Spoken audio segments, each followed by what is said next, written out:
Yeah. I have very soft hands and skin. I think I It's part of my being very sensitive. Oh, is that how that works? That's what they say. If you have soft skin, then you're. I don't know. I say that. Kind I feel like it's about. I do. I think it's about like a sensitivity. Soft. It makes sense. You have more nerve endings. When you have calluses, it does dull the sensations. And so if we have physical sensitivity, then we probably have internal sensitivity. I'm just calloused all over my whole body. So You are one big callus. I am one big dry callus. She's one big dry callus. That's our name of our piece. One big dry callus. So good. Okay, so please introduce yourselves and your artistic vocation. I'll start. I'm Nicola. My name is Nicola Bullock. And my artistic vocation is, I think of myself as a choreographer, a dancer, and a body-based movement artist, which can mean like performance art or theater or anything where like the primary thing I'm working with is my body or other people's bodies in space. Also film sometimes. Yeah. I like that way of describing dance, etc. Dance plus. I'm Leah Wilks, and I am also primarily a dancer, choreographer, teacher in non-pandemic times. And I also do a lot of sound stuff and audio recording and music composition things and some writing. And got a lot of different jobs that all kind of filter in, but those are the main ones. Nice. So how long have you been collaborating with each other? We met in 2011. Yeah. But we started working together in 2012. Yeah, so 10 years. Yeah, 10 years. Happy 10-year anniversary. Thanks, honey. Yeah. Yeah. 10 years. 10 years. Though we moved, I moved to grad school in Illinois, and Nicola moved to Berlin in 2016. So we've seen each other since then, and we co-taught a workshop, but we haven't made any work together since then. You're right on line. Because that was my next question. You live in North Carolina, right? And you live in New York. So I was wondering, is that correct? No. Oh, that's the bio that I read. I live in Berlin. Oh, and wow. we're both from North Carolina, Ah. but we both left in North Carolina in 2016 to go separate ways. You did not start in New York, but you ended up in New York. Yeah, I went to grad school in Illinois. Flat soybeans and cornfields. And realized I was definitely a North Carolinian. But then I moved to Brooklyn right before the pandemic. It's great timing. And you've been in Berlin that whole time. Yeah. Cool. So the collaboration, were you decided to get together and see what happened, or have you been collaborating over Zoom or some sort of conceptual over the internet? And how does that work for you guys? I think we had a conversation. So we've like, we've been in touch regularly. And then we had a conversation in December where I knew I would be coming back at this time of year. And I kind of knew, I directly knew I wanted to work with you again. But we hadn't talked about it, hadn't been vocalized. And then in that phone conversation, I think you mentioned it first. Mm-hmm. And I was like, oh, great. Like, she's just saying something I had already thought about. And that was kind of the starting point of like, how is it going to look? What are we working on? What are we interested in? And it kind of like filtered out that I'm in grad school right now. And so I'm like, I really have a strong idea of a focus in this phase of my work. And my favorite person to explore ideas with is Leah. And so I think you can tell us, but like, it seemed like that was a fine thing because you weren't actively like, oh, I really need to do this or work on this. You were just like, yeah, that's whatever. Like, let's do that thing.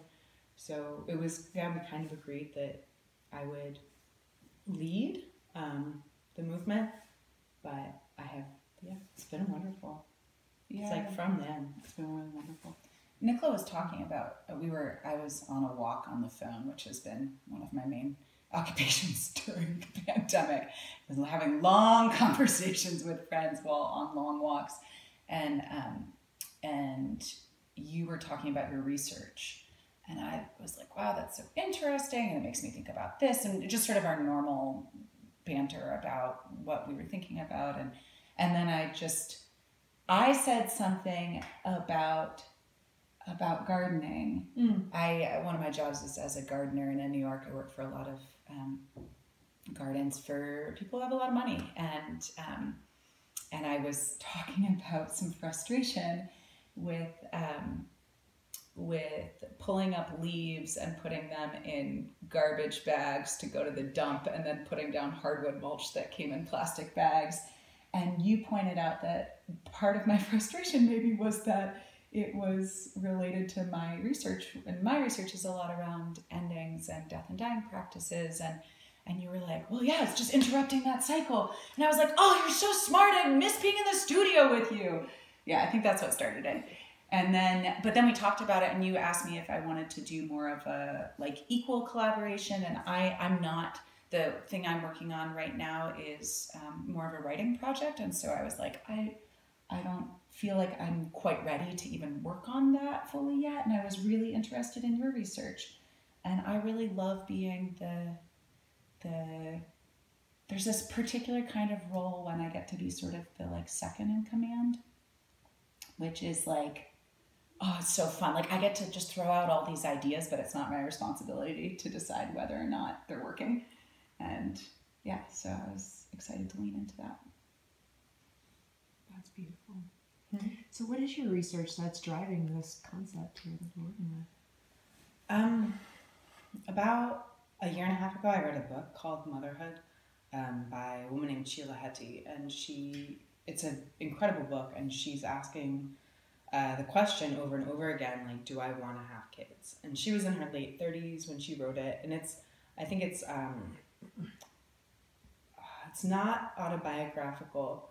I don't remember the term that it is. So it's not actually her, but the character, it feels so personal and so relatable.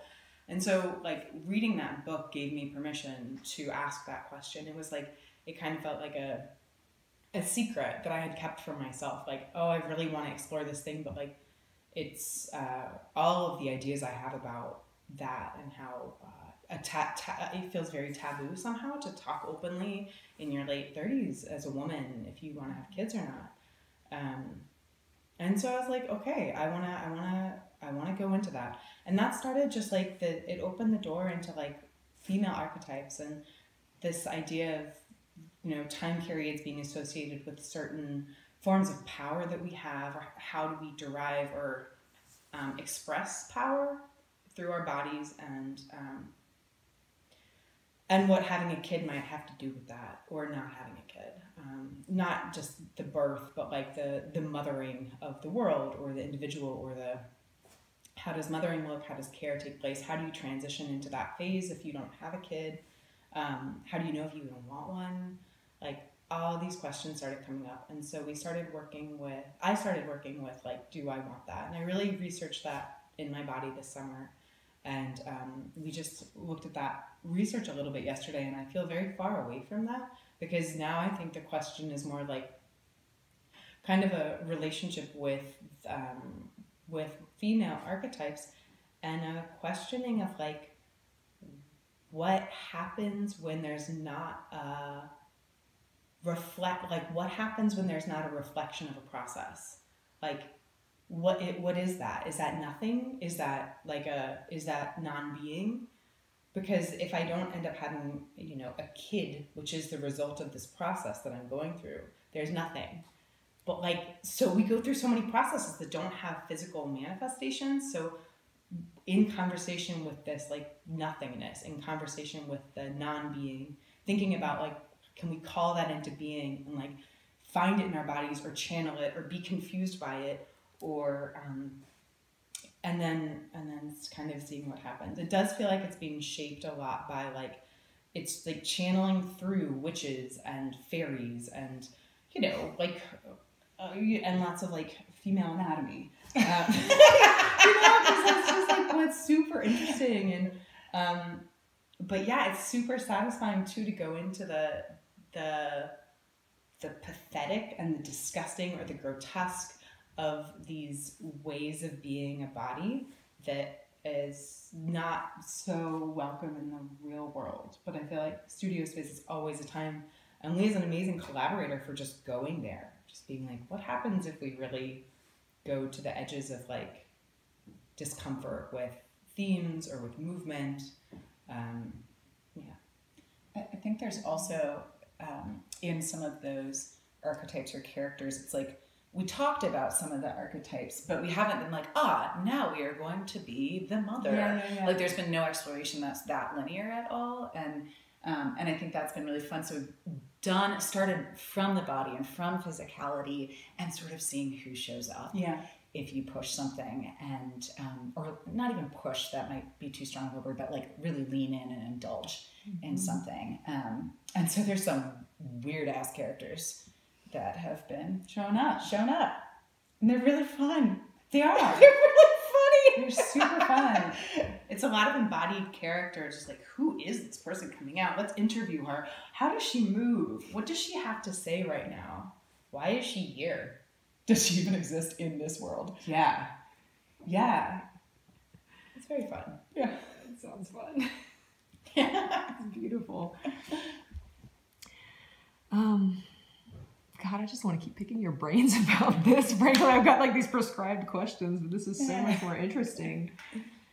Yeah, that is really interesting how the non-being becomes a being in itself, and that you can become vessels through your work with each other. The fluidity between the two of you is really inspiring.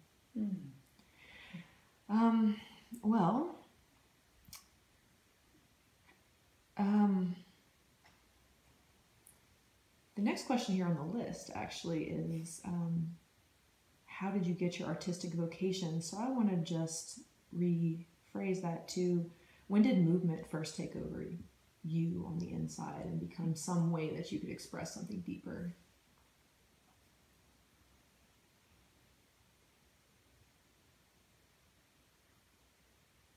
I don't remember.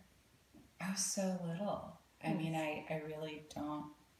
Apparently my mom put me in a dance class when I was like 2, and I just sat in the corner and sucked my thumb the whole time, and she thought that was a waste of time and money. So she took me out. But then, I mean, what I really don't, it's odd because sometimes I talk about this where it's like, I was learning ballet in particular, and so I was learning this very rigid language at the same time really that I was learning English and learning to speak. And so, but there was something about the relationship to music that always made me feel like a magician, and I think that's really why it stuck, was it was like this way of shaping the world. In terms of like when that switched over into some sort of internality, there wasn't a distinct moment of like, and now I'm a choreographer, and now I start making, because I think I don't know. It was just like that. I think I realized when the pandemic hit and dancing in the ways that I had developed very intensely for 3 decades of my life wasn't possible in the same way. I was talking to another collaborator of ours, and I was trying to express why that loss was so challenging, because it wasn't just a loss of income, and it wasn't just a loss of physicality, and it wasn't just a loss of community, and it wasn't just a loss of meaning. And he was so great and so simple. He was like, well, yeah, it's how you process the world. It's how you've always processed the world. So I don't know how you're making sense of anything. So I don't remember. I just know when it's not there that I have trouble placing myself in time. I don't quite know like where I exist. Sounds really dramatic. No, but that makes sense. I mean, I feel like I often locate or like I understand my life looking back on it by, especially as an adult, by what I was artistically doing at that moment. Yeah. Oh, that's when I was doing this research. That was when I was doing this research. Well, like it's location and it's project that I'm like, and a lot of projects just fade away and you don't. But like the big important ones, like that we've done with you, I was like the ones with you, pretty much. They've like, yeah, they've helped me understand like, oh, what I am going through, because they tend to be quite fully immersive. I would say my answer is just like 9th grade. Just one day. In 1997. Yeah, I mean, I started taking a modern dance class at my high school, and I was like, because I was kind of shy when I was in high school, and it was really helpful for me to actually have a place where I was just like, I didn't have to talk. I was just like, oh, I'm just using my body. It's really fun. That's beautiful. Last question. What is Azule, this time at Azule, meant to you?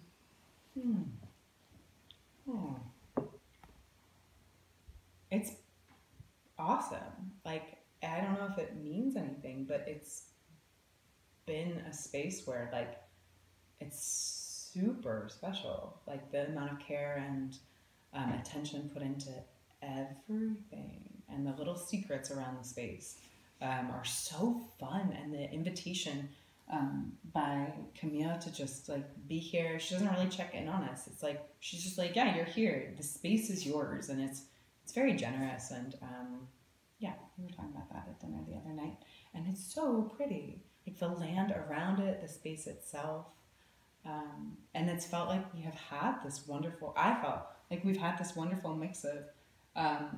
It just feels really comfortable. And like the first day we got here, we rearranged the space, cleaned, brought in all these books and props that we wanted to use or work with or just have as reference. Haven't looked at most of them, but like it's still just a way of, yeah, and it's been totally fine. It's been really a gift to be here. Yeah, I think it's mostly just time and space where you're uninterrupted. And I think that I think also just I'm such an advocate for residency time without a product attached to it, because I just feel like that causes so much stress. For me, I take a long time with processes. So if I have a residency, it's very rare that I'm at a point where I'm ready to do product. Not that we're putting product on top of this, but just as like a chapter marker almost of like, let's make a product and like see what it is. And so then it can be used for whatever the next iteration is of the thing. But yeah, I know other residencies, sometimes you do really have to produce something. And I find that pressure really annoying. So that has been so great. And we have generated so much material while being here. And I would also put in that being here at the same time as Riley, who's the other artist, who's visual artist, Wonderful, has been really cool. And, didn't know her before this at all. And it's been such a nice, like, she came up one of our first nights and was like, cocktail? She already had them. She was like, there was no question. Do you need it? It was like, here's your cocktail for the evening. Thank you. It was just really, really sweet. And those sorts of like welcoming those sorts of little like blip moments inside of a process that otherwise could be very like a sort of tunnel vision. And I think the space also provides that, because there's so many different parts of it. And I'm still like, wow, did you see this thing? We spent some time outside, and that's been really beautiful. Thank you. Yeah. Thank you.